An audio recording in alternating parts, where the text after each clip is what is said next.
All episodes of A Trial by Podcast are for informational and entertainment purposes only. Much to their parents' dismay, neither host is a lawyer, journalist, or investigator. Just two people with microphones and Wi-Fi. All actions discussed are alleged, and all parties are innocent until proven guilty in a court of law. For the full legal mumbo-jumbo, check the show notes.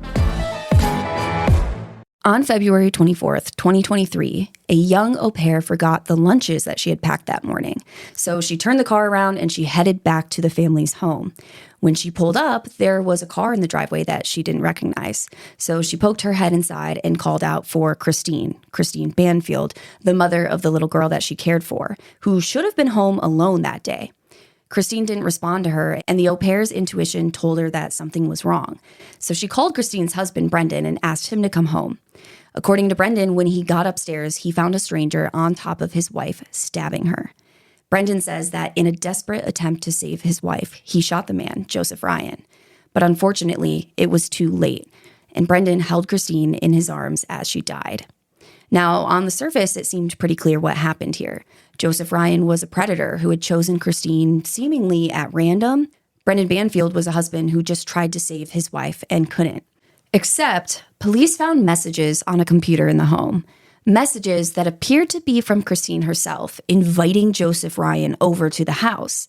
And the more investigators looked at the physical evidence, the more Brendan's story started coming apart at the seams. This is part one of the murders of Christine Banfield and Joseph Ryan. And I promise you, this story is not at all what it seems.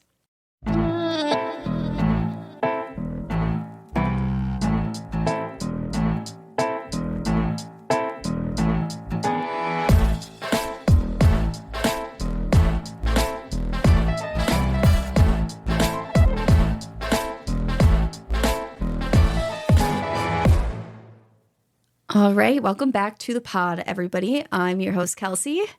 And I'm Alexis. And Alexis is here for the fourth time because we didn't get through part two last time she was over. We were going to record both in one day, but instead we got to yapping because I have to let the first episode load for 10, 15 minutes before I can record again. And we started yapping and then we just yapped for about 2.5 hours instead of recording again. It was the mimosas. That wasn't the best idea, but here we are. So, and she drove here in a thunderstorm. So we appreciate her for coming. With that being said, I'm tired, so we're going to hop right in. We're going to hop right into it today. So we, of course, are talking about the murders of Christine Banfield and Joseph Ryan. And I kind of want to review what we talked about in part one, just so we're all on the same page and we're good to go. If you remember, Brendan and Juliana gave this story to police. And really, it was mainly Juliana that gave the more detailed version because Brendan had pretty much stopped cooperating with police after he left the hospital. But Juliana tells the police that she and the 4-year-old daughter had left the morning of the murders to go to the zoo. And she realized that she had forgotten the lunches that she had packed. So she had only been driving for 10 minutes or so. And she's like, okay, I'm going to turn around and go back and get the lunches. And when she gets back, she sees an unfamiliar car in the driveway. So she calls for Christine. Christine doesn't respond. I think she calls Christine's cell phone. There's no answer. And she says she's getting a little bit freaked out, right? So she calls Brendan and asks him to come home. And the two of them, they enter the house together with the 4-year-old daughter. And Brendan tells her to take the daughter to the basement because they were hearing some weird sounds upstairs. Mm-hmm. And so she takes the daughter to the basement. Brendan goes upstairs and in his bedroom, he finds who he said was a stranger, but we now know is Joseph Ryan, on top of Christine with a knife, stabbing Christine in the neck, and Christine is nude. Now, Brendan announced himself as a police officer and said, drop the weapon. He says Joseph Ryan refused and continued to stab Christine. Therefore, he shot Joseph Ryan in the head, trying to save his wife. Then Juliana comes up. Brendan's got his hands full. He's trying to press on the wound on Christine's neck, trying to slow or stop the bleeding. And Juliana notices that Joseph Ryan is still moving. And so she runs into the other room to get the other gun, even though Brendan's gun is still in the room with them. And then Brendan's yelling at her the safe code. She types in the code, she gets the gun, she comes back, and she shoots Joseph Ryan in the heart. Now, if you remember, the story doesn't add up for a few reasons. Number one, why the fuck would you go get the gun from a different room when there's a gun in the room? That's just, even if they did this, we'll say if they did it, like, why did they say that as part of the story? Like, I don't understand. The whole going into the other room to get the gun thing is so weird to me. But number two, we also saw there was some blood spatter that didn't make sense with their story. There basically was like a smeared blood pattern that made it obvious that Joseph Ryan's body had been moved after he was shot. They also said that the way he was found, he like had his hand over the gunshot wound on his chest. Apparently that's a weird position for a body, like the body of a gunshot victim to be found in. I don't have any statistics on that, but that's what I read the experts were saying in this case. And I don't remember when she first got there. Did she try to go inside first before calling? So I read that she had peeked her head, like she had opened the door and called for Christine, and Christine didn't respond. So then she called Christine's cell phone. But I didn't read that in every source. Like every source said that she called the cell phone, but a couple of them said that she had peeked her head in first and called for Christine. But yeah, either way. I guess it doesn't matter because it's all phony anyway. I just don't understand, like when you get back to the house, I don't understand why just a car in the driveway would freak you out so much that you didn't want to go inside. Right. Like if you heard screaming or something. But yeah, I just think that's odd. Which if she was being like actively stabbed, you would think she would have heard something. Yeah. Yeah. Now, the police's theory at this point, and I guess let me go over who they thought Joe Ryan was at first, whatever. They find all this digital evidence that Christine supposedly had this FetLife profile. Joseph Ryan was, someone who was there to fulfill her request to be, quote unquote, raped, like a stranger rape fantasy. And police's theory at this point, like where we left off in part one, is that it wasn't Christine sending these messages. It was actually Juliana and Brendan. And that they did this because the two had been involved in an affair. And therefore, they conspired to kill Christine. Now, the FetLife profile, again, created in her name, the catfishing of Joe Ryan, this rape fantasy plot used to lure him to the house, they think this was all Juliana and Brendan. And of course, they can't leave Joe Ryan alive. He's got to die too. It's all like this really weird way of like making Brendan also look like a hero, like a tragic hero. Like, oh, he almost saved his wife, but he couldn't make it. I'm just now remembering her Instagram posts. Oh my God, yeah. This hottie knows how to take a good photo. So we talked a little bit about the digital evidence. Basically, there is no evidence to prove that any of the messages were sent when Christine was not in the same location as the device being used to send the messages. However, there's also no evidence to prove that Juliana and Brendan were in a different location than the devices when the messages were being sent. So it sounds like everyone was in the house. Everyone was home when these messages were being sent from the devices. Right. So it's like one of those things where the defense is going to use this one way, the prosecution is going to use it the other way. But really, there's nothing to prove with this evidence. Yeah. Now, talking about the physical evidence, we talked about a little bit last time with the blood patterns on the floor that showed that his body had been moved. However, there was also some physical evidence on Brendan's clothes that had been collected that day. And interestingly, his jeans had bloodstains consistent with cast-off. Now, this is the kind of blood pattern left when wet blood falls from a moving object in a linear progression. So basically, there are small circular stains that run in a straight line from his knee to his crotch. So that's what you get when picture a bloody knife and you swing it. The way that that's going to cast off in tiny little dots in a straight line. This is not transferred from him having Christine in his lap.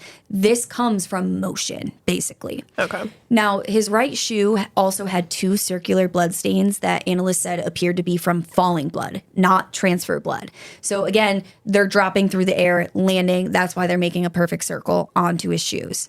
So really, the blood, which, by the way, they did do DNA testing, and it did belong to Christine. Okay. But the blood patterns on his clothes were not consistent with his story, with him just finding her and trying to save her. Yes, of course, if you're trying to save with someone who's been stabbed, you're going to have blood on you, Right. but you're not going to have cast off and circular blood stains where it's just like a drop of blood falling from the air. Now, here's the thing. There's also, I don't want to say there's physical evidence that like supports the defense, but there are some pieces, I would almost say there's like a lack of evidence. So when it comes to the knife, now we know that Joseph Ryan brought this knife with him. He was, Christine's profile, Anastasia 9, told him to bring a knife with him. And that's what he did. And here's the thing about the knife is Brendan's DNA was not found on the knife. Only Christine's and Joe Ryan's DNA were on it. Okay. Which you could argue, okay, maybe he cleaned his DNA off of it, but how would Joe Ryan still be on it? If he wore gloves. That's possible too.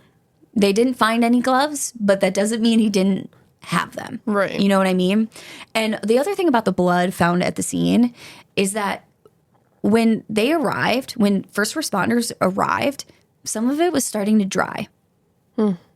So it sounds as if they took some time to stage the scene. How long does it take for that to happen? I mean, I'm sure it probably depends on the room temperature and like. Blood typically dries at a crime scene. The FBI is watching me. Within 30 to 60 minutes at normal room temperature. So yeah, if they're While on the larger phone, pools may take several hours to fully dry and up to 22 hours to completely solidify.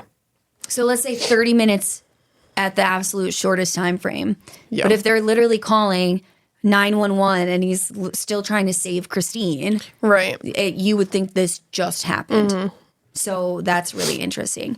And the other thing about Christine is, remember I told you guys when we were talking about her background, she had this blood disorder. I believe it's probably anemia, but they said that it made her bruise easily and like bleed a lot if she started bleeding.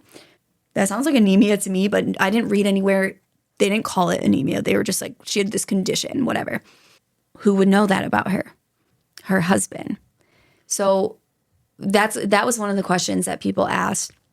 Like I saw a lot of banter about online is like, Christine was still alive when first responders got there because they take her to the hospital. Right. Or she's at least not declared dead at the scene. And so people are like, well, why would they risk that when they had guns and they shoot Joseph Ryan? Why couldn't they just say he brought the gun, they shoot him, and they say that he had shot her or whatever? Well, I see two things with this. Where are you going to get a gun that's like, guns have serial numbers, they're traced, they're tracked. Brendan Banfield, he's a federal agent, so he's going to know this, right? So like that's going to be difficult for him to like get a gun that's untraceable. Side note, I woke up at like 4 a.m.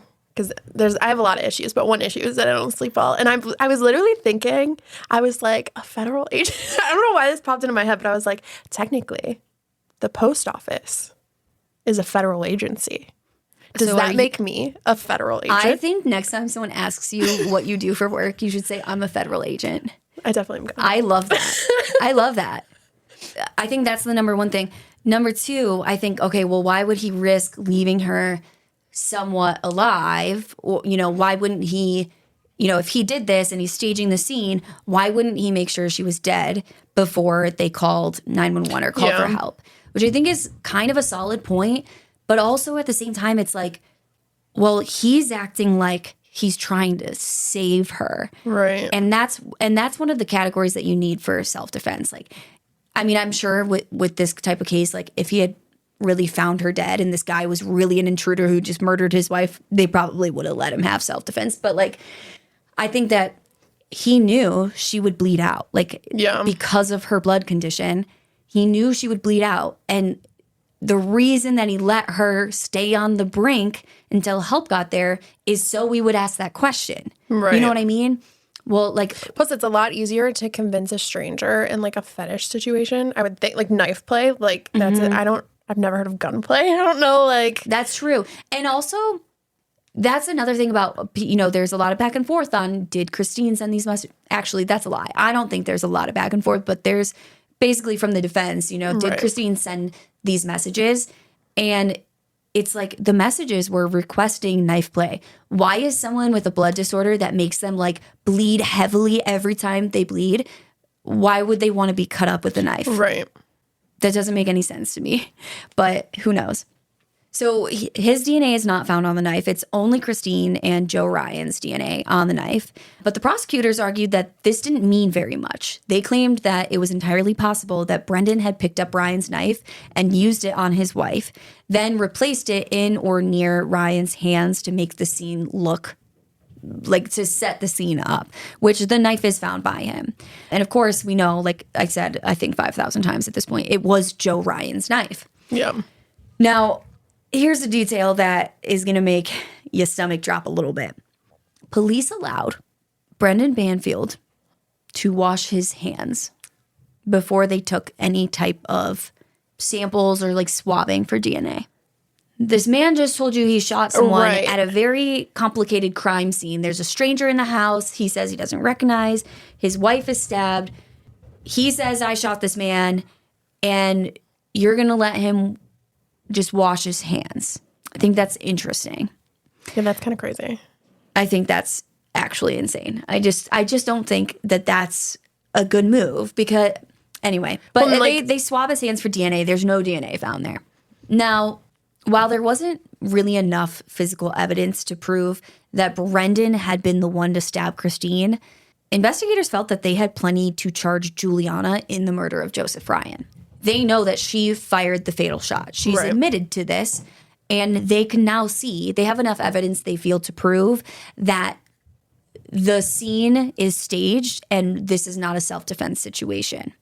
Now, they don't have enough to prove who stabbed Christine, but they know that Juliana fired the fatal shot into Joseph Ryan. So they are going to go after Juliana first. And I think this is also just a strategic move in that Juliana is a 21-year-old girl in a foreign country. She is going to be easier to break than this hoity-toity federal agent who, knows his rights and all of those things, which you can look at. If they're not breaking the law or taking advantage, it's a good strategic move. She is going to break easier than him. Yeah. I'm not saying that they should scare the shit out of her and violate her rights or anything, but it's a good strategic move. Yeah. So they decide that they're going to indict her on second-degree murder charges. And as they're kind of looking into all of this, what it's going to take to make the arrest and everything, there's a lot of talk about, the motive behind this. Of course, they believe that it's an affair.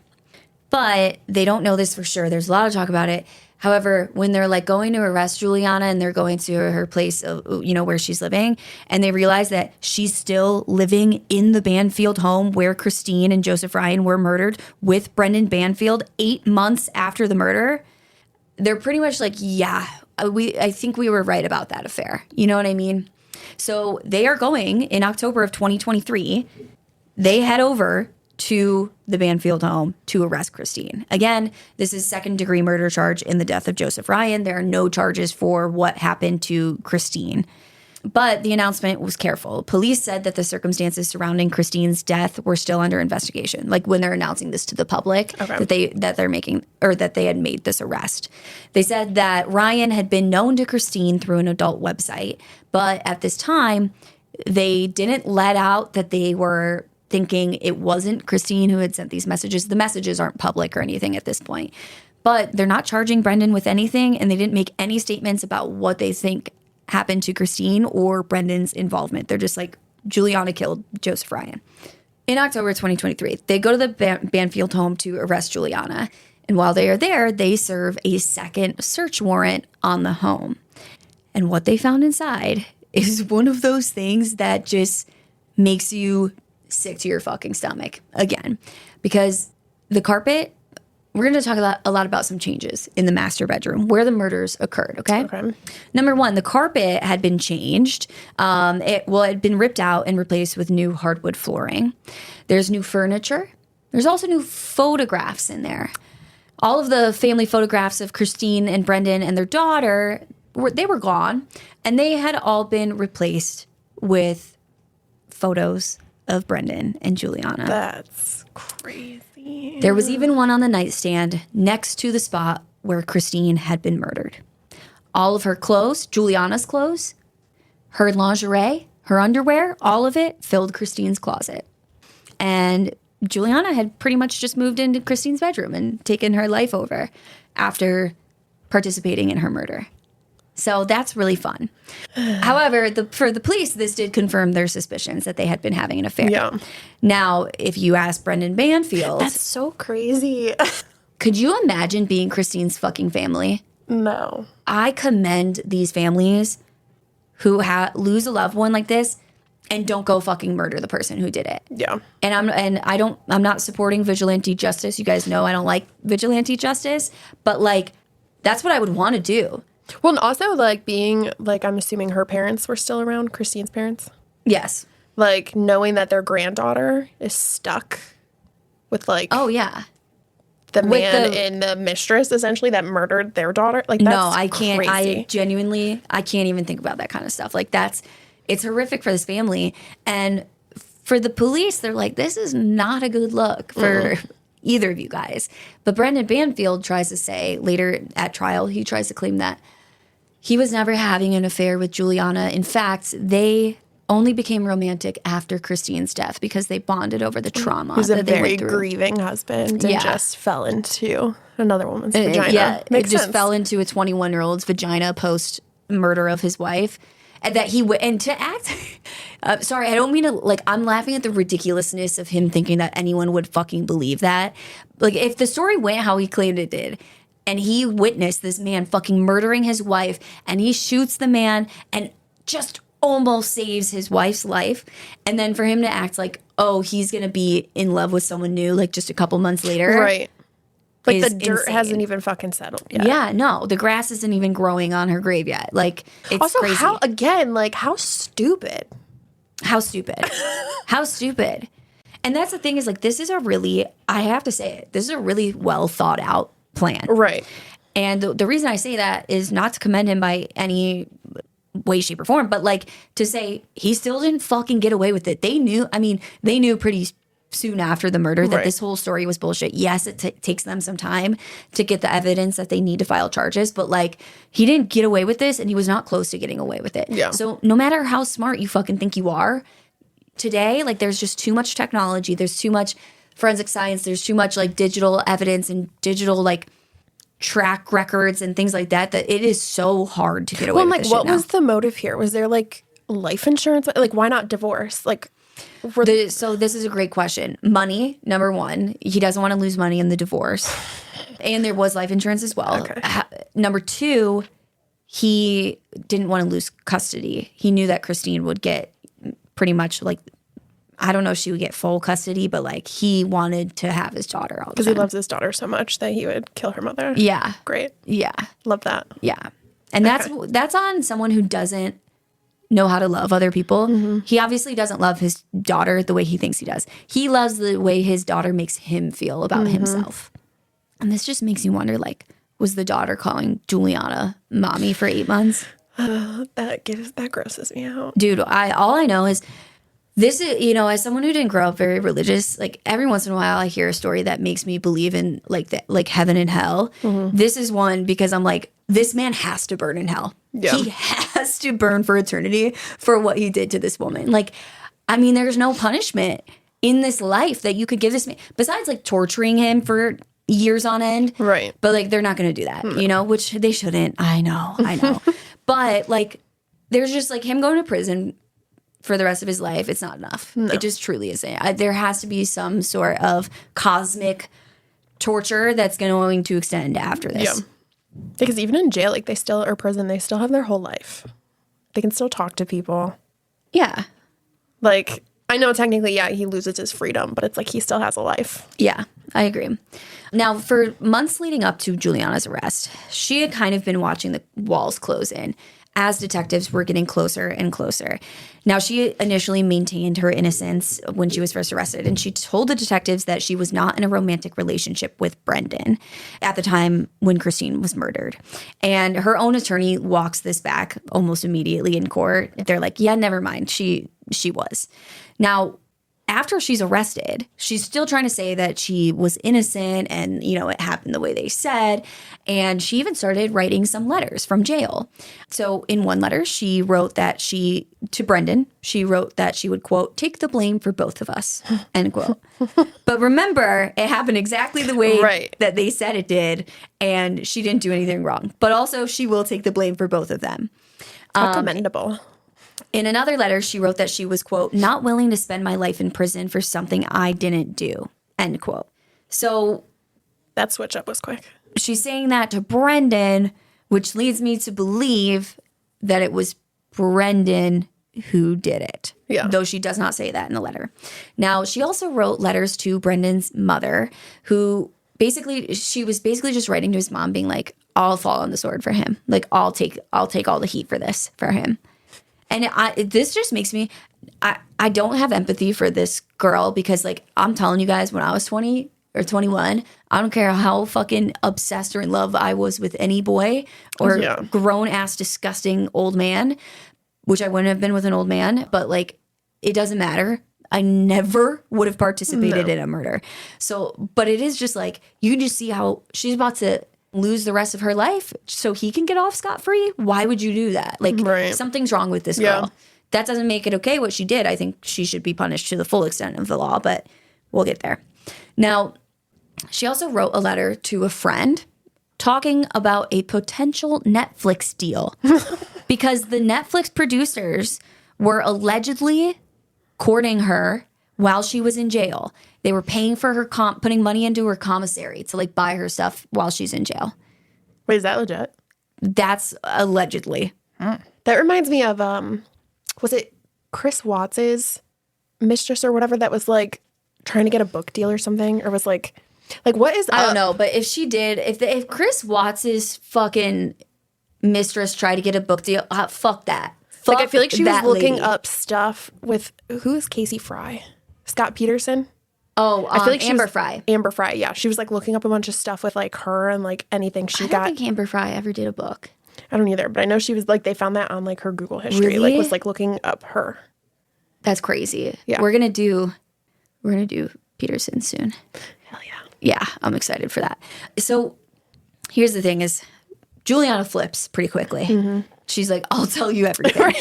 And I'm going to get to, like, why she flips in what she says. But really quick, I just want to go over what happens with Brendan. So Brendan is indicted on multiple counts of aggravated murder in September of 2024. So remember, Juliana's arrested. Huh? I was going to ask that. She's arrested in October of 2023. Okay. So Brendan's arrested over a year later. So this is a long process, okay? Yeah. And even though they have, like, evidence to show that it's staged, they don't really have evidence to say, like, Ryan wasn't stabbing her and he acted in defense. Right. With that first shot. And then like, it's also one of those things where between the two of them, there's reasonable doubt on who stabbed Christine. Yeah. Juliana and Brendan were both there. They both admitted to firing a shot into Joseph Ryan. So that's an easy defense argument that presents reasonable doubt. If they're both denying that it wasn't them and the prosecution is saying it, it was this one or that one, they're just going to point at the other one. And I think that's an argument for reasonable doubt. Yeah. Like, I don't know if you listened to when we did the Robert Wan case, but that's what happened. It was basically one man was found dead in a home where 3 other men were, and none of those men were talking. And while I personally believe it's very likely that one of the men in the home committed the murder and the rest of them helped them cover it up, they were never charged with murder because there was reasonable doubt. How do you know which one it was? Right. And even if you think you know which one it is, like, you can't get a verdict of guilty when there were 2 other people in the house and you don't have definitive evidence showing which person it was who actually did the stabbing. You know what I mean? Now I'm wondering if maybe the whole point of her having another gun and shooting was so she was just as culpable. Or, like, so they could be like, well, he did the fatal shot or she did. Like, would they be able to tell which one came first? Yes, they can tell that he was shot in the head first, which he was shot with Brendan's service weapon. Brendan admits to firing that shot in the head. Okay. And they can tell that he was still alive after that and that it was the wound to the chest fired by the second gun, which Juliana says she shot. That was the fatal wound. Now, he probably would have died from the gunshot wound to the head. It's just, because then that, like in my theory, what I was just thinking would have made more sense if they still just used one gun. Because then they could be like, yeah, there's no way to know who shot. It doesn't make sense that they use two guns. Like, I still don't understand that. But I'm interested to hear if like people have theories on that. But yeah, so he is arrested on multiple counts of aggravated murder in September of 2024, more than a year and a half after the killings. And he was denied bond at a hearing before the Fairfax Circuit Chief Judge, who found him to be both a flight risk and a danger to his young daughter. They do eventually tack on some child endangerment charges as well. Then in October 2024, so right around the time, like right before Brendan is formally charged, this is when Juliana makes a deal. So I think that they didn't have enough to charge Brendan because she makes this deal. She flips. This is when they're finally like, okay, now we feel like we can prove it beyond a reasonable doubt. Right. So she decides that she's going to plead guilty to a downgraded charge of involuntary manslaughter in Joe Ryan's death. And so remember, she was charged with second-degree murder. This plea deal makes it involuntary manslaughter. And I believe this is like the same thing, like let's say you ran someone over or something. That would be like involuntary, like, by accident. Yeah. That would be involuntary like manslaughter. Premeditated. Yeah. Which I understand plea deals. I do. Especially if like there was no way without giving her a plea deal to arrest Brandon. But I'm like, it's just... Because what is like the mandatory time for involuntary manslaughter? Like, it's bullshit. Just wait till you're not going to be happy with what I tell you later. But yeah, it is one of those things. It's really tough. It's a really tough pill to swallow. And I can't imagine how the families feel about this, especially Joe Ryan's family, because she was the one that fired the fatal shot into Joe Ryan. Yeah. But I do believe. Oh, and that's the thing. So no one's charged in the murder of Christine. It's just Ryan. No, at this point, once Juliana flips, she makes the deal. And the deal is she gets involuntary manslaughter, but she has to testify against Brendan. Okay. And that is when they charge him with aggravated murder for Christine and for Joe Ryan. Okay. Again, it's a tough pill to swallow, but I really do not think that with the evidence they had, they could have... I think it was 50-50 if they would have gotten a conviction without her talking. Yeah. And I think if one person needs to serve the better portion of time for this, I do think it's Brendan over Juliana. I wish she was serving the same amount of time as him, which, spoiler alert, she's not. Well, especially because she's so young. Like, she still has, so she'll probably get out so soon and have her whole life. Yep. Still alive. Yeah. So she is now the star witness for the prosecution against Brendan Banfield. So the involuntary manslaughter charge, that charge carries up to 10 years in prison. Now, prosecutors agreed with her as part of the deal that if she testified against Brendan, not only are they going to drop it to that involuntary manslaughter, but they were going to recommend time served. Time served, of course. And she had been in custody since her arrest in October 2023. So by the time she makes the plea deal, it's been about a year. So... Of course, she has to get through Brendan's trial and everything like that. But then they were going to try and offer her time served. I feel like the involuntary manslaughter was enough for a plea deal. Like, that was a pretty good plea deal. Yeah. You didn't have to add in time served on top of it. I agree. Now, at Brendan's trial, Juliana took the stand for nearly 9 hours across 2 separate days. And what she described was not a home invasion. It was not the story of a heroic federal agent trying to save his wife. It was a project. It was a plan. It was strategic, cunning, and absolutely fucked. So Juliana testified that the relationship with Brendan began in August of 2022. Interesting because her Instagram post said, I've been so in love since July of last year. So like... You know, she apparently fell first for him. But yeah, so that was about 10 months after she had started working at the Banfield home. Of course, he was her employer, and he was nearly 20 years older than her. But he told her that he loved her, that he wanted to marry her and have children with her. And she said that, Brendan had become her whole world in those early months. She was far from home. She didn't know anyone in the area. And she was deeply embedded in the fabric of his family life. And here he is telling her that she means everything to him. It's so crazy how you could just live with them too. Yeah, and they're going be to so bed buddy together. buddy with Christine like this whole time. Like I'm assuming she was really close with Christine probably. And you're just like Planning her murder. and acting like everything's fine. Yeah, it's Like insane. that's a whole level of Of fucked up. psychotic. Yes. And here's the thing about Brendan. You're like, wow, he really, this 21-year-old girl must have really been something. But this was not Brendan's first affair. He had been conducting extramarital affairs throughout his 19-year marriage by his own admission at trial. He told the jury that Christine knew about at least 2 of these affairs and that they had attended couples therapy trying to work through it, and that his reason for straying was simply that he wanted more sex than she did. Now, one confirmed affair involved a woman named Danielle, whom he had met on a website that he called, quote, an arranged relationship platform, end quote, for married men. He calls it an arranged relationship platform for married men. The prosecutor, Jenna Sands, called it a sugar baby site. Okay. And yeah, so go back to, remember, Christine was not on any other dating apps. There wasn't any history of her being on any other fetish sites or porn sites. But they're saying Christine made this profile, whatever. Yet Brendan's the one that's using fucking Fetish these type arranged meetings. sites, yeah. I don't know that this is technically considered a fetish site. I don't know. I don't know what makes up a fetish site. I guess I don't know either. But like, you get my point. Like, he's making these profiles for himself. Yeah. Like, of where did he get the idea? Right. So there was also apparently an affair with the wife of a man that prosecutors described as Brendan's best friend. What a piece of shit. I mean, I already knew that, but what a piece of shit.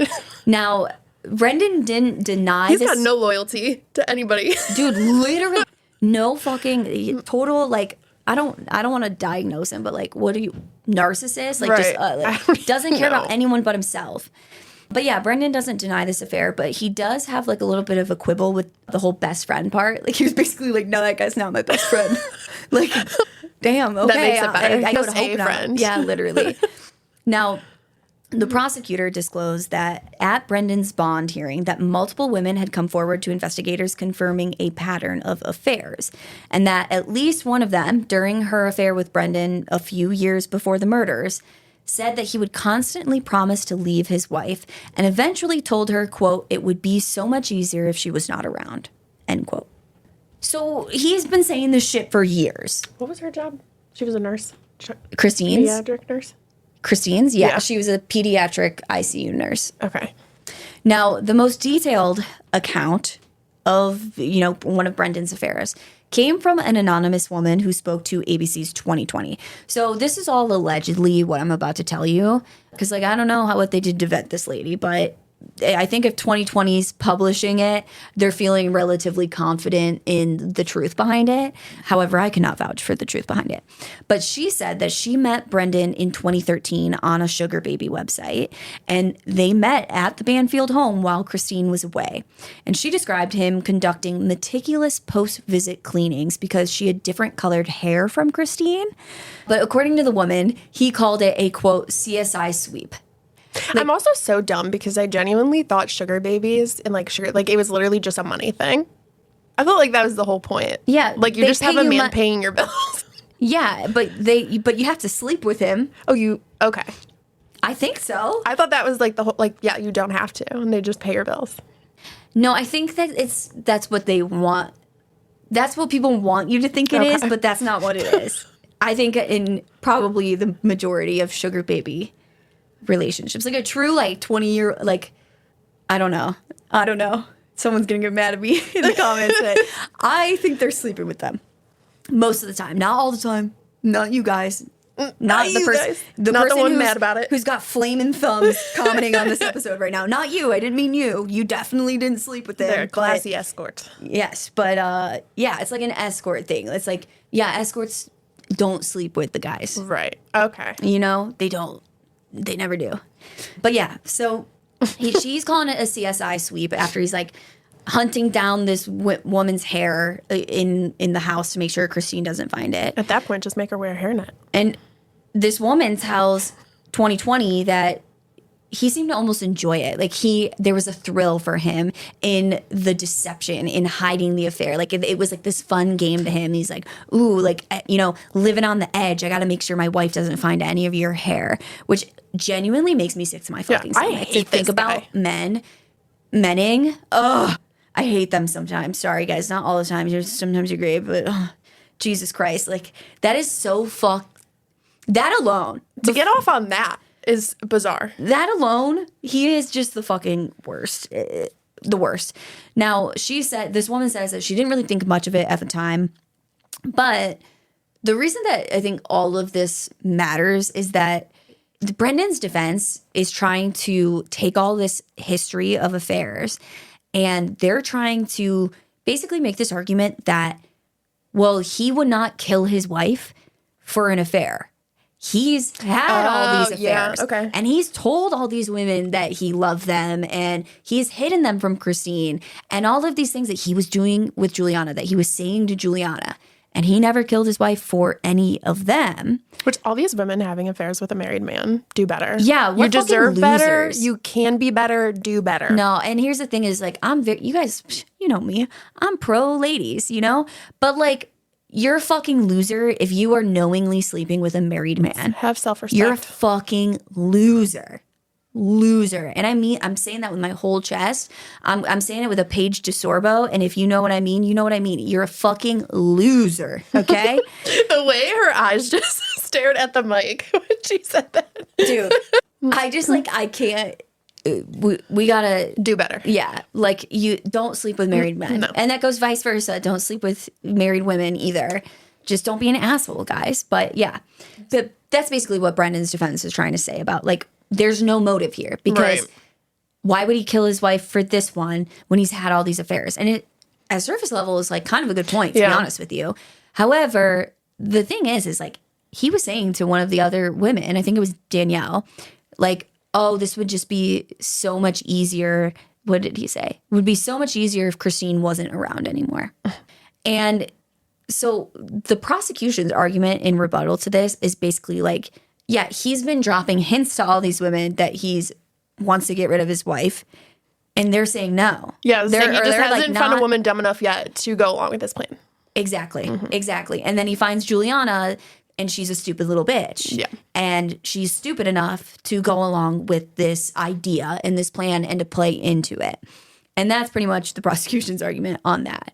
But their whole thing was that it wasn't about Juliana. It wasn't, he's so in love with Juliana, he has to leave his wife. It was about a man who didn't want to be married. He didn't want to get a divorce because the financial settlement would leave him with less money than Christine. And he didn't want to share custody of his daughter. So it wasn't about Juliana. It was about getting out of this marriage. And, oh, hey, you want to help me with that? Awesome. That's the prosecution's argument, at least when it comes to motive. Which makes sense to me. Right. Now, this is just kind of a side note, but like Juliana tries to say, like when she's being questioned, she's kind of like, well, I just thought he was joking. Really, in fall of 2022, when you guys were at the shooting range, right? You just thought he was joking? When you guys are planning all of this for months, when you're on this online profile for 2 months leading up to the murder, or nearly 2 months, you just thought he was joking?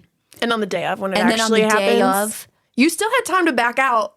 That's the thing. So much time. That's the thing. She could have stopped all of this. Yeah. She could have gone to the police. She could have told them exactly what they had been doing with the messages. There would have been evidence. And she could have saved Christine. She could have saved Joseph Ryan. And she could have saved this little girl who has now lost both of her parents. Right. Because, spoiler alert, Brendan's in fucking prison. Okay? And she didn't. She was selfish. And also, like, let's just remember, too, like, okay, if a man leaves his wife, or, like, this is, like, an extra level, kills his wife for you, you think he won't do that to you? That's what Like, he's just getting his dick wet at the moment. Like, he'll find somebody else. He'll cheat on you. He'll leave you. He'll, I guess, probably murder you. If he got away with it at the first time, he might try it again. Like, I don't understand that. I don't get it. So, yeah, she just is... I hate her too. I fucking hate her. Them both. I hate them both. Now, she testifies that over the following months after, they start having this affair, and then in October 2022, Brendan says he wants to get rid of Christine. He didn't want the divorce, blah, blah, blah. She thinks he's kidding. But over the following months, they started discussing it more seriously. And the whole time she's like, oh, you want to murder her? Hardy har har. Yeah, and she's what a great joke. They're talking about possible methods, maybe poisoning Christine or staging some sort of accidental death. But eventually the FetLife plan took shape, and the core of the plan was this, which we kind of already know, but create the profile on the BDSM website, lure a stranger to the house under the pretense of a consensual sexual encounter, let the stranger walk in expecting a date, kill Christine, kill the stranger, and stage it so it looked like the stranger had attacked Christine and Brendan had shot the intruder in self-defense. Again, surface level, you're like, this is kind of a smart plan. Yeah. But it wasn't a smart plan. It didn't work. So if you're out there trying to plan you're doing some fucked up research right now listening to this because you're trying to plan a murder, it doesn't matter how smart you think you are. There's not a plan smart enough that will guarantee that you're going to get away with murder. And I think as time goes on, the harder and harder it is to get away with crimes like this. Especially when you add more than one person. So don't end up in prison. If you're thinking about doing this to somebody, go get some help instead. Yeah. And then you can just not be in prison for the rest of your life. What is crazy, though, is how meticulous that plan was. And making sure everybody was home at that point when these messages are going on and all these things. So he seems really fucking smart and really thought all this through. But then they are so fucking dumb. Well, Juliana's a stupid little bitch. But even him, the whole point was the safe code and having her even and then having her move into the bedroom and replacing for you had to know that you guys were not in the clear at that point and you didn't even wait. A smart person would have waited until everything was put to bed before they even put pictures up. A smart person would have dumped Juliana's ass right at. Because then she'll tattletale on you. Yeah. But it doesn't matter if you wait a year or 2 years. Eventually, if you start dating the fucking nanny that was present during this and they're already looking sideways at you, which they knew that they were being looked at, you're going to get caught. I just don't understand it. And moral of the story, you're never smart enough to get away with murder. Especially the murder of your spouse. Yeah. I'm sorry. To get away with the murder of your spouse it's really tough, guys. It's hard to get away scot-free when your spouse is murdered, even when you weren't the one that killed them. I'm not going to lie to you guys. They're going to think you did it, whether you did or not, at least at first. They're going to be the first suspect. But because the husband always did it. Yeah. So, okay. Everything I'm about to tell you right now, this is all according to Juliana. So please keep that in mind because, yes, she's now going to admit to what actually happened. But is she the most valid source of truth ever? Right. I don't know. But this is what she alleges happened. She says that they had created a fake Gmail account in order to build the FetLife profile using that email. Juliana said that Brendan dictated the messages or typed them himself. So either he's typing or he's telling Juliana what to type. They did use Christine's laptop always when Christine was home because Brendan knew that detectives would check her phone location at the times of the messages to ensure that she was actually in the same location as the laptop when the messages were sent. So yes, that was an active thought that he planned out. Smart. Again, doesn't matter how smart you are, this guy's in prison. That winter, his preparations became meticulous. In December of 2022, he took Juliana to the shooting range. He's teaching her how to shoot. And then he purchased that additional firearm for the home in January. He even changed out the windows to improve the soundproofing in the house. He also would go on neighborhood walks, walking around the neighborhood, identifying the houses with doorbell cameras, to make sure that if they pass those houses the day of, that the timeline would add up. For example, think about Joseph Ryan is driving there and parking in the driveway. Right. If his car's seen on camera footage getting there an hour beforehand, before they call the police or whatever, that's going to look fishy. So these are the kinds of, he's really thinking this through. Yeah. Now, both of them also traded in their phones ahead of the murders to reduce the digital record collected by police when their phones were taken. So, they got rid of that shit. But of course, she's posting pictures of them and stuff on Instagram. So, that stuff doesn't live on the phone. It lives in the abyss, in the cloud, on the Ethernet, internet, whatever, on the .com. And .com. So they found it. Now, they also, while they were on the FetLife website, they had screened multiple men before settling on Joe Ryan. And they were looking for someone who would agree to come directly to the house without wanting to meet first. Because for a lot of these BDSM fetish sites, that's like the number one thing people ask for is they want to meet you in person, like in at a coffee shop, like in public. Make sure you are who you say you are. You're not catfishing them. Right. And just make sure that you guys are straightforward on what's going to happen consenting. and whatever. Yeah. And like, this is what people who are responsible practicers of BDSM. You guys know what I'm trying to say. But people who responsibly practice BDSM. Yes. This is what they do.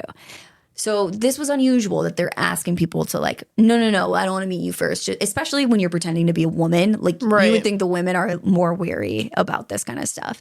But yeah, so they're like, we don't want to meet first because we want it to be a stranger fantasy. We also need you to bring that knife and those restraints, please, sir. And Ryan was the first man to agree to this.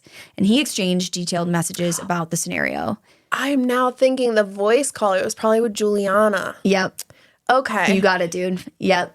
So he sends a photograph of the knife that he planned to bring, and he made plans to arrive on the morning of February 24th. And he believed innocently that he was going to a consenting adult's home for a prearranged sexual encounter. And when Ryan had requested that phone call, it was, of course, Juliana on the other end pretending to be Christine. And apparently he had actually made a comment because, remember, Juliana's from Brazil, and he had made a comment about I wasn't expecting you to have an accent. So on February 24th, this is what Juliana testifies happened. It's about to get very dark, just a warning. So Christine had indeed purchased tickets to the zoo for Juliana to take the 4-year-old daughter that day. Juliana left the house with the child as planned, and Brendan left separately. This is again when he would normally leave for work, and at first he said that he was at work. He was not at work. He had actually driven to a nearby McDonald's and just sat in the parking lot waiting. Which, did he call off work? Or was he just not scheduled that day? I don't know. Okay. Now, Juliana sat in her car near the house until she saw Joe Ryan's car arrive. So she wasn't actually driving around. She was just by the house waiting for Joe Ryan to get there. Once he was there, she calls Brendan to let him know. Brendan came back to the house. They answered together, and they took the little girl down to the basement, and then they went upstairs. What Juliana said she witnessed in that bedroom was this. Joe Ryan was on top of Christine on the floor, playing out the scenario that he believed he'd been invited for, this stranger rape fantasy. And of course... How terrifying for Christine, also. The most fucked up part about this to me is how terrifying... But then your husband comes in. Right, and you think, they're going to save me. Oh, thank God they're going to save me from this man. It actually makes me fucking choke up a little bit to think about. You think, they're going to save me from this man. And then they shoot him and start attacking you. Your own husband. I can't even think about it for too long. I can't imagine what this family is going through thinking about this. So, of course, Christine did not know that this was coming. She didn't know who Joseph Ryan was. She didn't know that he thought this was consensual. She thought this was a random man who had broken into her home to rape her. And he had the knife. He was threatening her with the knife. Now, Brendan walks in and he announces himself as a police officer. And Christine, realizing something was deeply wrong, yelled, "Brendan, he has a knife," trying to warn her husband. Oh, and my God. That was the moment, according to Juliana, when Brendan shot Ryan in the head. Now, Christine looked to Juliana and told her to call 911. Juliana instead left the room to get the second gun from the safe. And she didn't need Brendan to yell the code because she already had the code to the safe ahead of time. So she came back with the second gun, and she noticed that Ryan was still moving. So Brendan told her to shoot him. Again, I don't understand this. Why wouldn't you just shoot him again with your service weapon? I wonder if she was going to get the gun to use on Christine if something else happened or something. I don't know. Maybe that wasn't even part of the plan and she just went and got it. Yes. I don't know. I think it was either that, it wasn't part of the plan and she just went and got it, Or it was like, you have to shoot him too, so you're as Right. culpable as I am, so I know you won't rat on me. Yeah. Which obviously, if that was a plan, it didn't work very fucking well because Right. she's ratting. But yeah, so Brendan tells her to shoot him.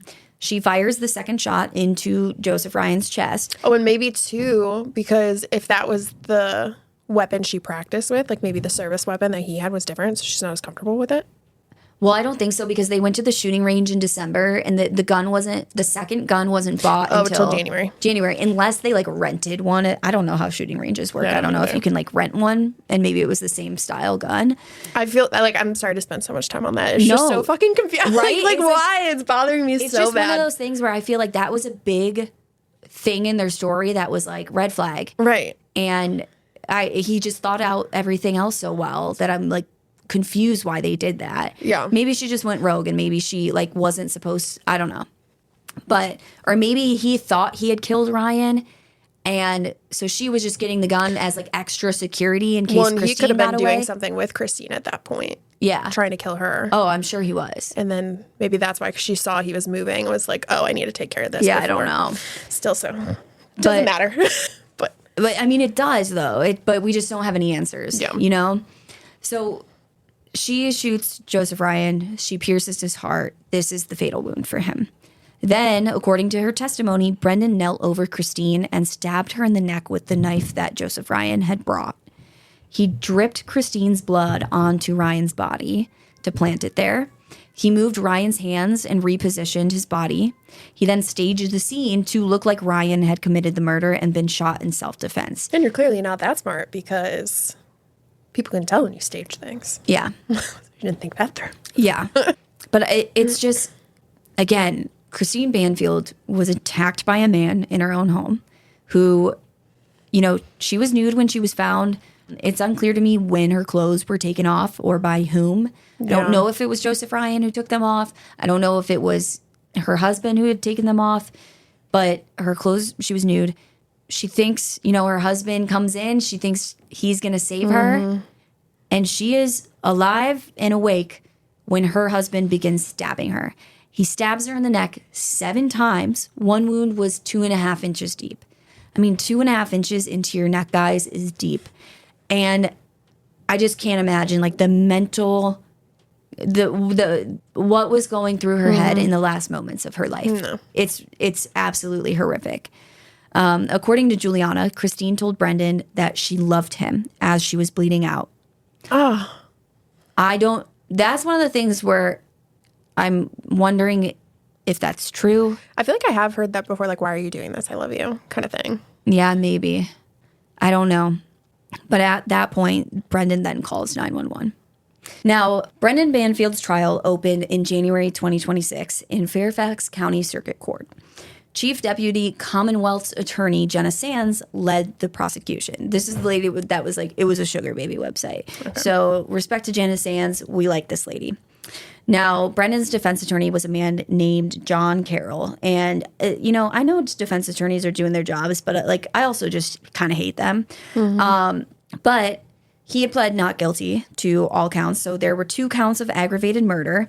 There was the use of a firearm in the commission of a felony and felony child abuse and cruelty in connection with the presence of the 4-year-old daughter during the killings. Which that's a whole nother layer. Like, I know she was in the basement, but God. I mean, yeah, but there's guns going off. I would imagine there's screaming happening. It's not good. Now, aggravated murder in Virginia carries a mandatory life sentence without the possibility of parole. So the prosecution's case rested on 4 main pillars. Number 1, motive. Brendan's having this affair with Juliana. He wants out of his marriage, and he doesn't want to face the financial consequences of getting a divorce or, you know, losing custody in a divorce. He said repeatedly and explicitly, according to his own, you know, previous mistress, that he had wanted to, quote, get rid of, end quote, Christine. He had no digital footprint of planning an exit through any legal channel. So, like, he's telling people he wants to get rid of Christine, yet it's not like he's researching attorneys or, you know, emailing divorce attorneys or, like, looking up stuff about getting divorced. Yeah. None of that. He had also had multiple prior affairs, including the anonymous woman who came forward to 2020. And this just kind of suggested a pattern of him being an absolute fucking piece of shit and only being concerned with himself and not with his wife's life or interests or anything like that. So the prosecution was really just painting a portrait of a man who was constitutionally unwilling to face the consequences of his own decisions, but willing to eliminate anyone who stood in the way of him avoiding those consequences of his own decisions. You know what I mean? And look what that got you. Yeah. Now, pillar number 2 was the physical evidence. The blood spatter analysis is like, this is, to me, the guy did it. The guy did it. So there were a couple different forensic experts that testified. One of the experts was Iris Daly Graff, and they gave testimony that established that Ryan's body appeared to have been moved and staged after the injury. They also discussed the cast-off blood on Brendan's jeans, the circular stains in the linear progression from knee to crotch. Well, we've already just gone over this, so I'm not even going to read the rest of it. You guys know what it is. But that's like the number 2 main thing. Yeah. Number 3 is the digital evidence, proving that it could have been, because they couldn't prove definitively that it was Brendan and Juliana that sent the messages, but they could prove that it could have been them because they were always in the same location as the messages too. They were really that smart. One of them would have taken the phones, both of their phones, to a separate location while the other one did it. But not trying to give anyone any ideas, just saying this guy's fucking stupid and Juliana's a stupid little bitch. Number 4, and probably the main one when it comes to securing a conviction, is Juliana's testimony. Because again, without it, they can point at Juliana and say, she did all this, which would be hard because, you know, Brendan gave the same story as Juliana, but you know what I mean. Now, with those 4 main pillars, the defense was basically forming their argument around knocking down all 4 of those pillars. So, number 1, they need to destroy Juliana's credibility. They need to attack the investigation. They need to offer an alternative reading of the digital evidence and an alternative reading of the forensic, of the physical evidence, namely the blood evidence. So when you were talking about Juliana, Carol used her own jailhouse letters against her, you know, while she's on the stand. The letters that she had written from jail to Brendan, to Brendan's mother, to her friends, there were tons of contradictions in these. In one, she's offering to take the blame for everything. In another, she's saying that she's not willing to spend her life in prison for something she didn't do.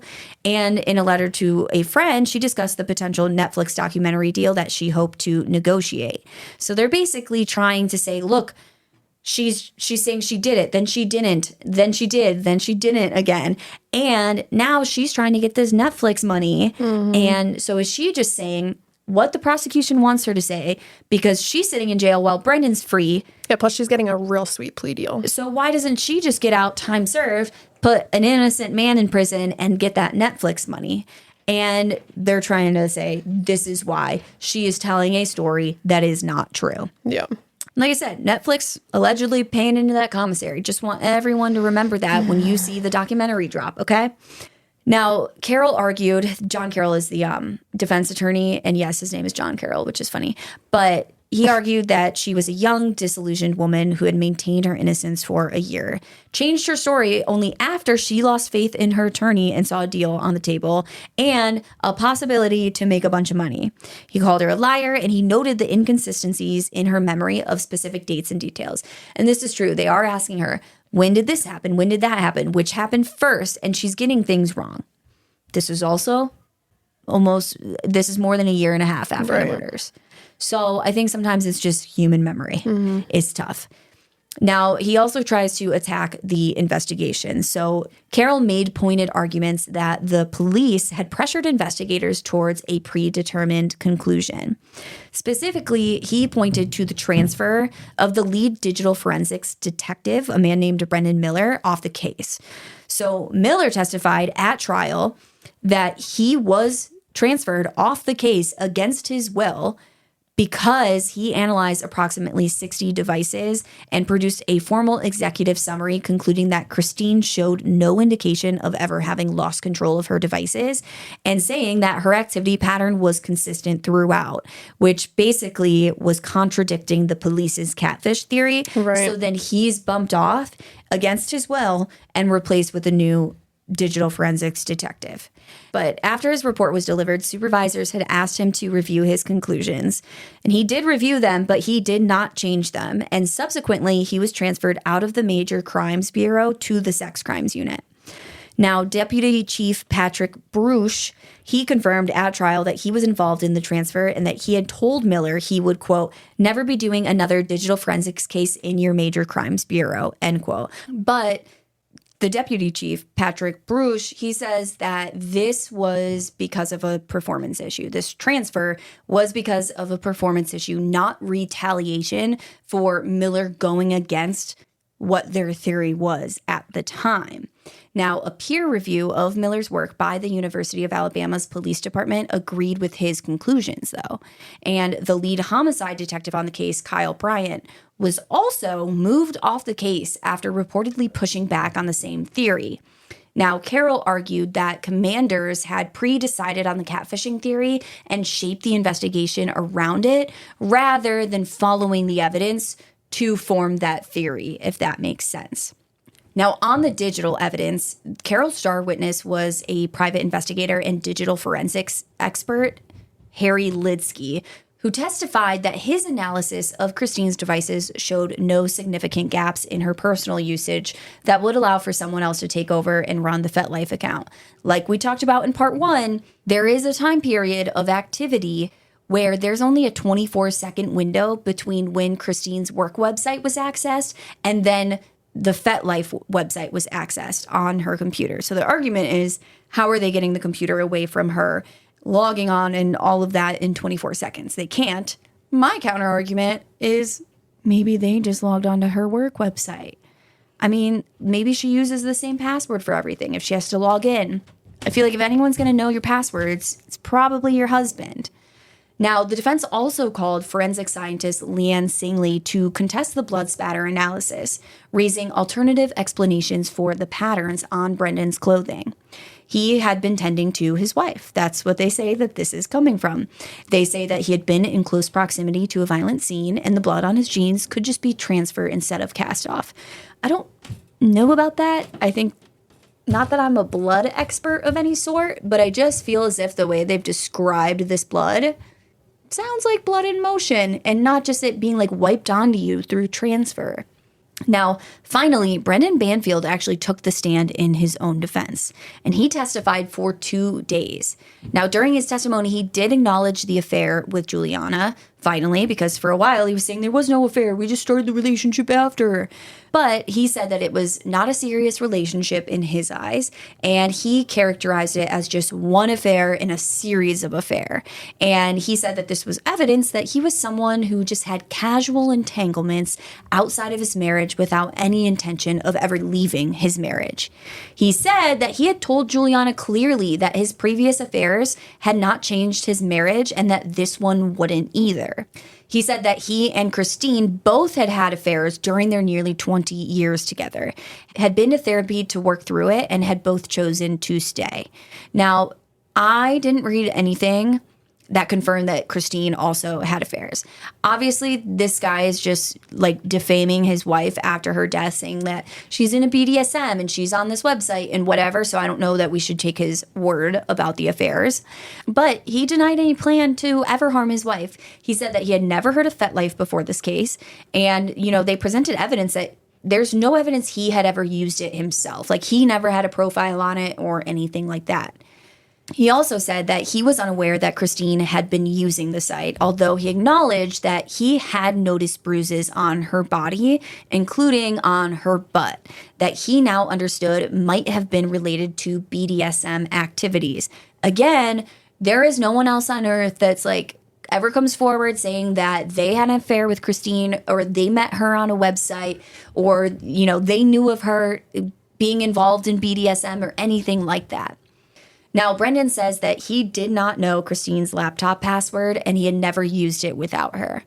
And again, that's what he says. And I don't know any different, but I find that hard to believe that you wouldn't know your wife's password. Now, he described what he said he saw in the bedroom that day. He said he saw a man that he did not know on top of his wife with a knife. And his hardcore IRS special agent training just kicked in. So he announced himself as an officer. He ordered Ryan to drop the weapon. And when he did that, he says that Joseph Ryan stabbed Christine again instead. So Brendan then shot him. He said he went to Christine and held her neck as she was dying. And he said she told him that she loved him as she was dying. He said he was stunned when Juliana fired the second shot at Joseph Ryan, that he had not instructed her to do it and didn't even know she'd gone and gotten the gun from the second room. Now, afterwards, he called her a hero in a letter from jail. He said, quote, "She saved my life that day," end quote. But then he's like, oh, I don't know why she even went and got that gun. Now, he tells the jury that he had only fallen in love with Juliana after Christine's death. So remember, before it was like, oh, no, we were not having an affair until after. Now it's like, oh, well, I am in love with her, but I only fell in love with her after Christine's death because we bonded over the shared trauma of a tragedy. I don't even have words for that stupid ass argument. Now, on cross-examination, prosecutor Jenna Sands went after him with a specific and devastating observation. He had never shared this version of events with law enforcement before taking the witness stand. Not in the 18 months of hearings, not in any interview, and his full account of what happened in that bedroom, the thing that he was now asking the jury to believe, was brand new.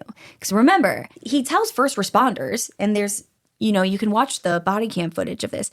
He gives them the basic rundown. He goes to the hospital with Christine, and then he never talks to them again after that. So why not? Well, he doesn't really have any good explanation for why not.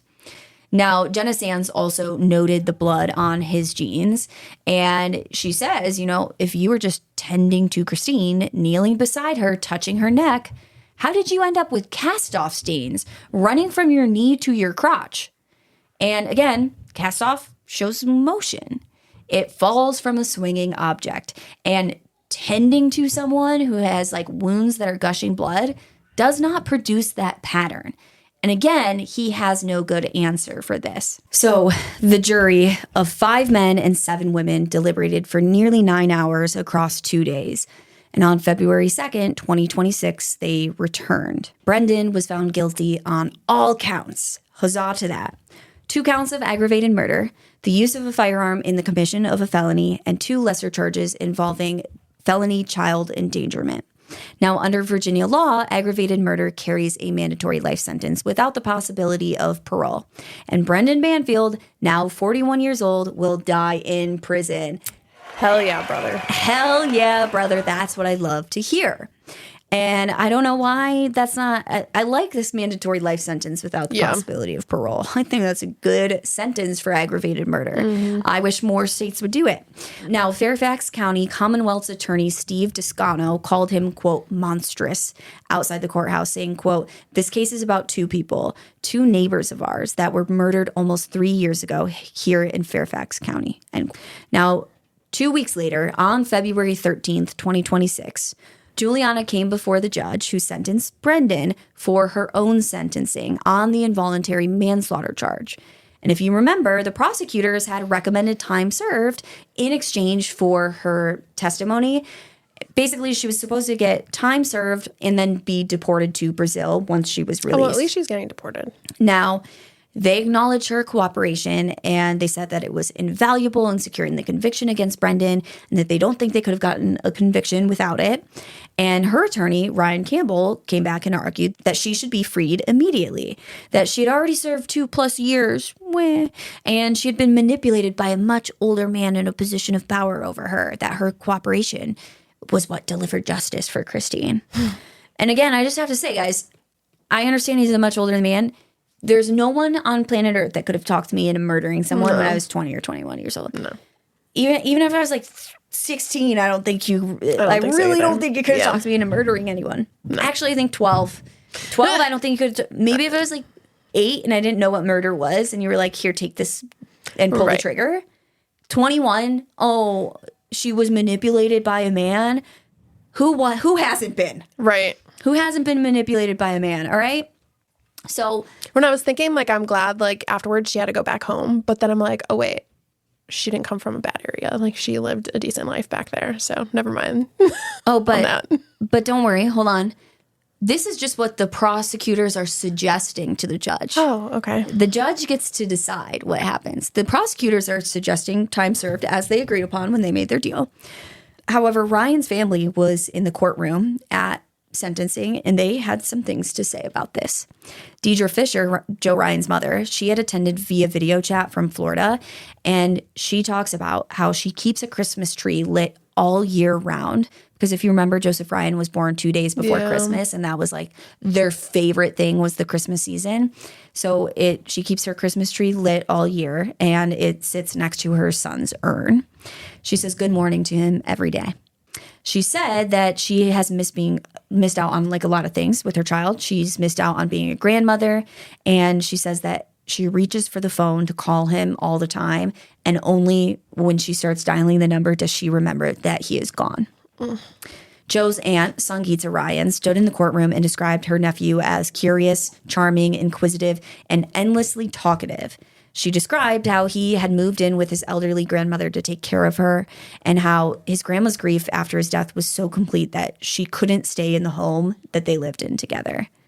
In my mind, the most like hard-hitting thing that his aunt says to the court is about Juliana. She says, quote, "This could have been a very different ending where Juliana saved 2 lives." Mm-hmm.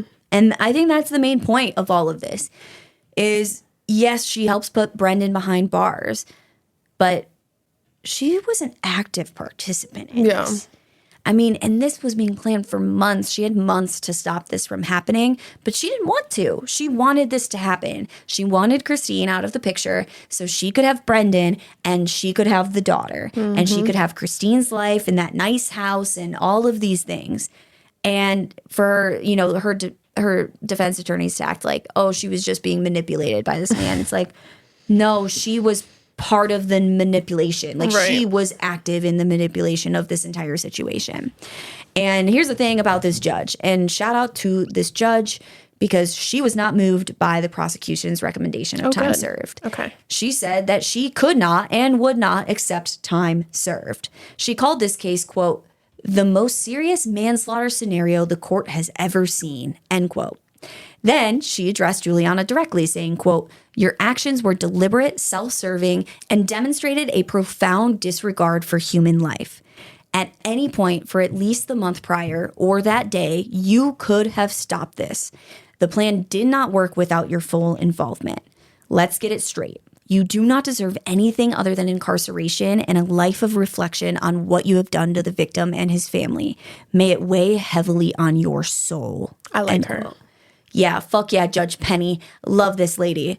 As karate, I don't think I'm saying that right, but Judge Penny as karate. AZ, okay? Now, she sentences Juliana to 10 years in prison. Which that was the mandatory, yeah.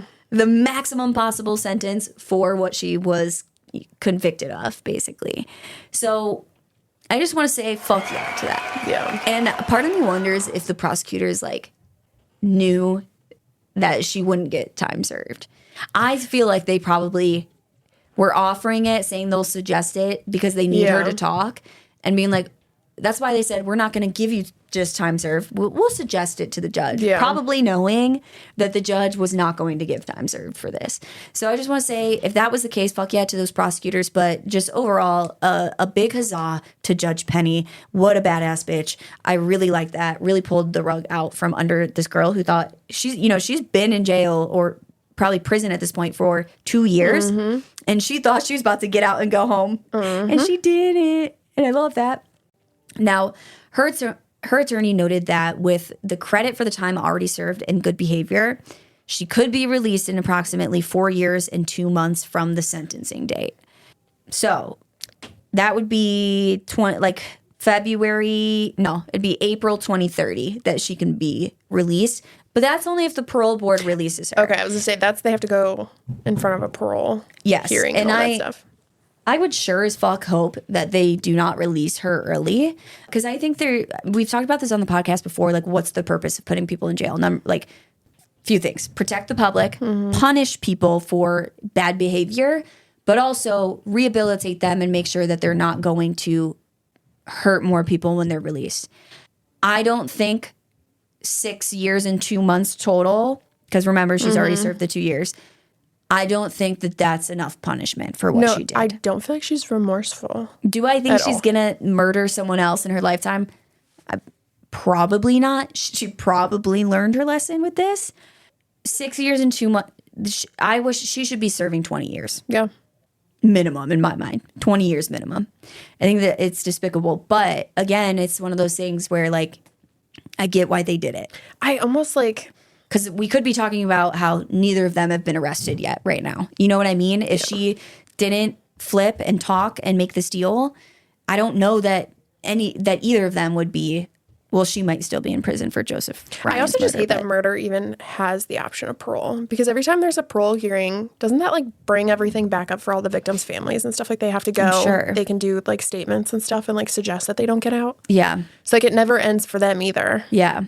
I mean, I'm sure there's certain situations that people could say like, oh, this is why it's good. But yes, I'm sure. And I'm very much the type of person where it's like, we need to protect the innocent and, you know, protect our own rights. Yeah. So, you know, I understand the need for parole. And I do think there are situations where, you know, people are paroled and it's okay or it's good or whatever. But I just read too many that are, I'm like, how the fuck are you paroling this person? Like, right. Example, I think every episode I talk about this case because it's just the Roman Empire in my mind is Mary Vincent, whose she was raped, her arms were chopped off, and the guy he thought she was dead. He threw her off a cliff. Because of the laws at the time, he was given the maximum possible sentence. It was like 14 years and something months. Because it was attempted But he murder. was paroled after like 8 years. He got out so fucking early. I'm like, who was on that parole board? Right. How did that make... I don't understand why or how they could make that fucking decision. I also feel if you're going to have attempted murder, too, there should be degrees to that. I agree. I like... Almost. Like, something like that was so brutal and insane. Like, and what I said about that case is I'm like, are there not torture charges? Like, isn't torture a crime? Like, that was torture. But yeah, so... Shout out Judge Penny. Fuck yeah to you. Really, really like this lady. But yeah. Now, Juliana, of course, spoke to the court because I don't know why she did. But she spoke for about 4 minutes before her sentence was handed down. She said that she had caused pain that could not be measured. She said that she had lost herself in the relationship, leaving her morals and values behind. I say bullshit. I say you don't have morals or values. Mm-hmm. It'd be great if you got some before you're back out in the public. Yeah. Now, she said that she had not believed the plan would actually happen. That's what she said at her sentence. I didn't actually think it was going to go. This is where I'm like, she's not remorseful because she's still not even taking accountability. You had a gun while he was stabbing Christine. Save her. Right. Save her. I didn't know it was actually going to happen. Really, when you're doing all the messages, when you're sitting, you could have stopped this when you're sitting outside the house watching, waiting for Joe Ryan to pull in the driveway. She had so many opportunities to stop this from happening and to save lives, and she chose not to because she wasn't being manipulated. She was an active participant who chose to be a part of this, and she chose to kill 2 fucking people to make this fucking loser that she was having an affair with happy, so he had a little bit more money. I don't fucking know. But she told the court, quote, "I hope someday I can be forgiven as I hope to be able to forgive myself," end quote. I don't know how the families feel about this, so I won't speak for them. I know for some people, offering forgiveness is a very important step in their own healing. I'm not going to forgive her for this. No. Personally, not that what I think matters. And I hope she's never able to forgive herself.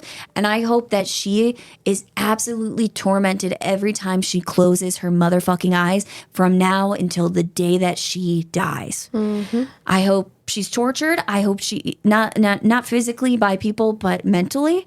And I hope she lives a horrible life and is unhappy the rest of her life. Yeah. And give her all the cancers. Give her a couple cancers. Just a couple. Just a little bit of cancer, Stan. Mm-hmm. If you guys get that reference, we're friends. If you don't get mad at me. It's a long story. But I hope she stubs her toe every morning, 12 times a day. I wish upon her UTIs that never stop. I hope she never can have children of her own. Yeah, she doesn't deserve them. UTIs that never stop, stubbing of the toes. Do we have it? Oh, paper cuts all the time. She can't even touch paper. She can't get a job when you can't touch paper. Yeah. Yeah, I just wish her all the bad juju. I mean, there's a lot of bad juju going on in the world. If the big man upstairs could direct it her way, I think that would make sense. That's all I gotta say. That's so upsetting. But yeah, She's so young. So what? She's 21 well, she's probably 22 or 23 now. and she'll get out in 10 years. So she'll be 30. Well, 35. No, she's served 2 years already. The earliest she would get out is in 4.5 years. So in April 2030. So let's say 4 years from now, she wouldn't even be 30 yet. She might be like 26 when she gets out. It's fun. And I guess like, because I'm like, okay, yeah, like she could go back to her home country and like, which sure, if you Google her name, it'll probably pop up. Like, what's to stop you from changing your name? And then people would never know. Yeah. Yep. And I mean, I just feel for Joe Ryan's family because, okay, and it feels like Christine got some sense of justice. Right. Brendan's going to be in prison for the rest of his life. But Juliana was the one that fired the fatal shot at Joe Ryan. And, where's their justice for Joe? And that's the other thing about this case is that I feel like Joe Ryan is just, he's talked about like a side note in this story, which I did my best to make sure as much as I could that I didn't do that. Yeah. I don't know that I was 100% like perfect about that, but there are like, I see episodes and I'm really, I don't want to like demonize, other podcasts and creators, people who make videos about this stuff, because I like to always assume people have good intentions and whatever. And we're not all perfect. And sometimes we make mistakes and blah, blah, blah. You know what I mean? I'm not hating on other people. But like, I just think when you talk about this case, it shouldn't be titled the murder of Christine Banfield. It should be the murders of Christine Banfield and Joseph Ryan. And I think he's forgotten in this case. And he was literally just a pawn to them, which is like so sad. Not that she was deserving of it at all either, of course not. But like, they had motive for her. He was just random. He was just he could have been anybody. Could have been anybody, and just it breaks my heart for his family. It breaks this whole thing. Obviously, it's horrific, and I know it's also if you are in the true crime space and you follow a lot of true crime creators and podcasts, you've heard people talking about this trial like that just happened. It's really got to be tough for the families. The reason I chose this case, let's be realistic here, it's an intriguing story. But I also felt like what was so compelling to me about it is this was so well thought out. Yeah. The messages, making sure they're in the same place, the way they stage the scene, the way they tell the story, they do a good job of telling the same story. All of these different things, it is so well thought out, and they don't get away with it. And they're not even, it's not like they got away with it for 20 years and then someone slipped up and said something or DNA technology change. They weren't even close to getting away with this stuff. Like, yes, it took some time to make arrests and file charges and things like that. But it was pretty, police were pretty quick about getting onto they were smelling the bullshit pretty quick after the murders. And I think those are important stories to tell because like we saw in the Idaho 4 case, Madison Mogan, Kaylee Gonzalez, Ethan Chapin, and Xana Kernodle, when they were murdered by Brian Kohberger, they're going through his devices. Brian Kohberger is on true crime stuff on Reddit. He's making, he's on all these different posts. He's watching all these shows. He's, he was in the criminology program. I truly believe that these fucked up murderers, they're listening to this shit, they're watching this stuff, and they're probably obsessed with it. Yeah. And so I think it's important to tell these stories of like, hey, you fucker, no matter how smart you think you are, you cannot get away with this shit. Right. It's not worth trying. If you haven't hurt anyone yet, why don't you just go get some help so you don't spend the rest of your life in prison? Well, and also like when it comes to money as like a motive, because I feel like that's always in these cases, it's like, oh, I don't want a divorce because I'll lose half my income or whatever. It's like, what's the alternative? Your child doesn't have either parent, and now you have no fucking money because you're spending the rest of your life in prison. You have no life anyway. Oh, and I'm sure, So take half the income. Exactly. And be happy with the rest of your life. Like, that makes no sense to me. This is like, it's like the gamble of a lifetime. Yeah. The gamble of a lifetime. It's crazy. But yeah, it's an insane story. It's absolutely horrific, and I hope we never hear one like it again. But, I think, unfortunately, these stupid fuckers are just, they don't want to get divorced. They just have affairs, and they're like, yeah, just kill my spouse instead. Like, you really never know anyone ever, because, like, your own fucking husband that you thought was there to save you. Yeah. Actually killed you. Yeah. But yeah, I hope you guys, well, I don't even know. This has been a tough one. It's been a long day. So with that, court is adjourned. Bye.